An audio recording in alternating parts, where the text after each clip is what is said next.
Hello guys, welcome to Opportunity Nanny. If this is your first time of joining us, please make sure you hit that subscribe button. And to our returning subscribers, thank you guys for sticking around.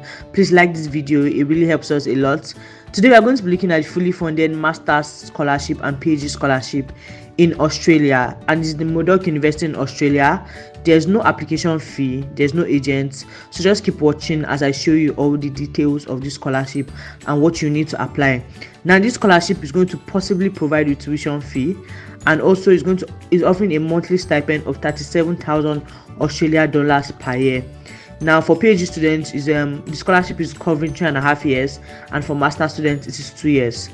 Now to be eligible for this scholarship, you must be a full-time student, so you cannot be a part-time student, and you must meet the HGR degree admission requirements I'm going to be showing you in the video.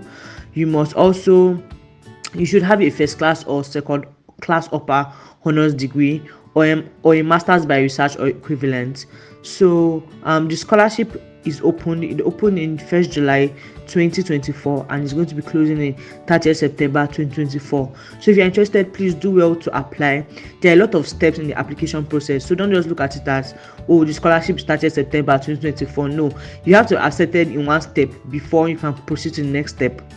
So let's go to the university website to see how to apply.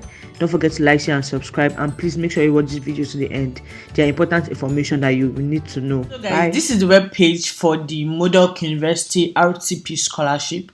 I already told you about the deadline. I told you about what the scholarship offers, but you can read more on it on the RTP conditions 2023. And the duration, it covers 2 years for a master's program and 3.5 years for a doctoral degree. So let's just look at how to apply for the scholarship, because I already showed you some important things in the intro video. So if you want to apply, we'll first click on application form.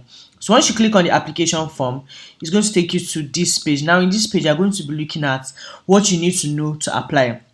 First and foremost, we are going to be looking at our eligibility to apply. So are you eligible to apply? And you have to check the course page for which you want to apply for to know whether you're eligible to apply for or not, like whether you're eligible to be admitted to the course or not. So I'll first click on eligible to apply. So once you click on eligible to apply, it will take you to this page. Now in this page, I'm going to be showing you how to demonstrate English language proficiency, university preparation course and all that. And you can also pick your course here. So let's click on each course so that we'll check the criteria of the course you want to apply for.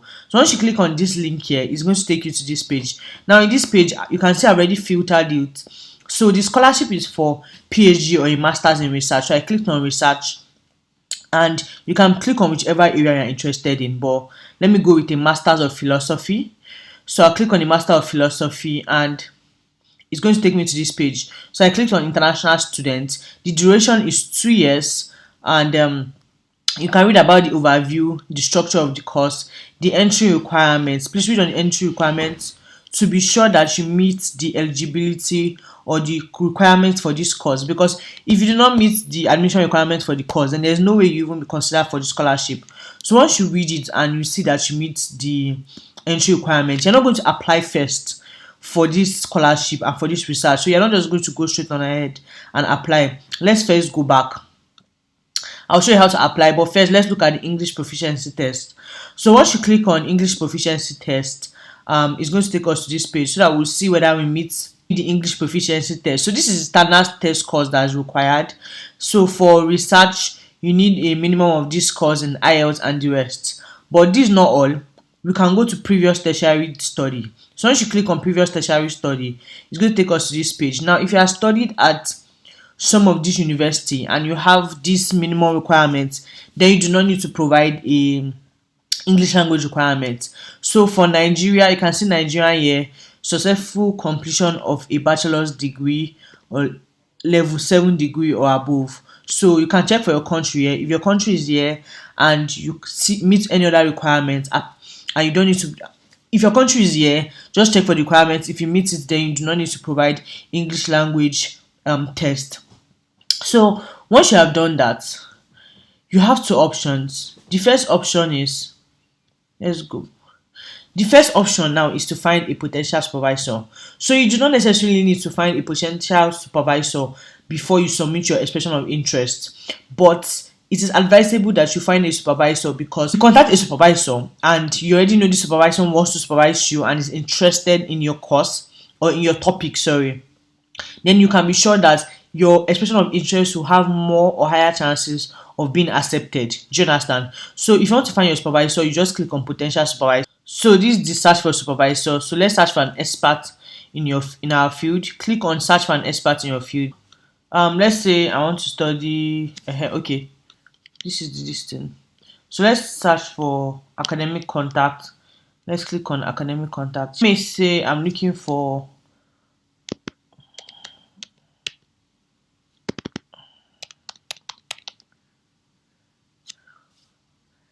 okay, let's say I'm looking for a supervisor in economics. Let me click on economics.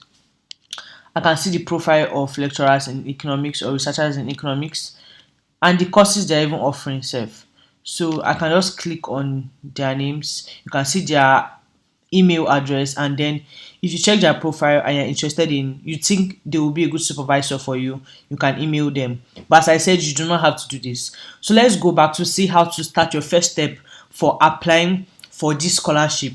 So the first thing we are going to do is you are going to submit an expression of interest. Once you click on the expression of interest link, is going to download this form for you. Now this form, you can fill it online directly. Do you see? So you don't need to take it to any other website. Now read the instructions. Enter your personal details, your contact details, your proposed enrollment. Me, I picked a Master's of Philosophy, so I'll this my proposed enrollment is a Master of Philosophy. It is advisable that you pick full-time candidates, especially for international students. The year you're commencing, that's 2025. Research interest. So you have to create a research proposal.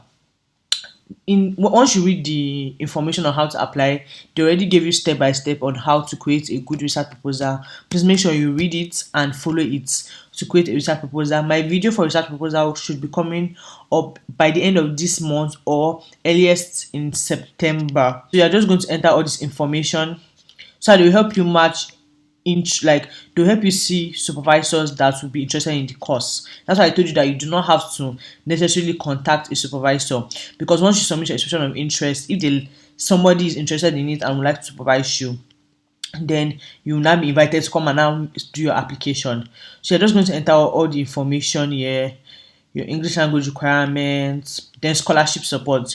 So you are going to say, yes, I require a scholarship study at Murdoch. I've been awarded a no, and I've been awarded living hours, no. So once you enter all this information, then you're now going to download this and send the copy of this, an electronic copy of this, to this email. Once you click on this email, send it to them and wait. If it is successful, then they're going to now invite you to come and make an application, a proper application, and you now apply for the scholarship. Do you understand? And I advise that you do this as soon as possible, because the deadline is for the application, not for the expression of interest. Expression of interest is just the first step in your application. Do you understand? So that's that. Now, if you don't want to prepare your own proposal, maybe you don't have a topic in mind or so, you can just go. They have their own topics. You can go to scholarship. Once you go to the scholarship, you can filter scholarship for research. Once you filter scholarship for research, you can see some topics that you may be interested in with their deadline. Do you understand? This one, the deadline has passed. Some of them, the deadline has passed, but like this one, PhD top-up scholarship. There's a lot of scholarship. This one is a scholarship on snail biology, PhD scholarship, and it's a fully funded scholarship to investigate this topic. If you're interested in it, just click on it. Let me see.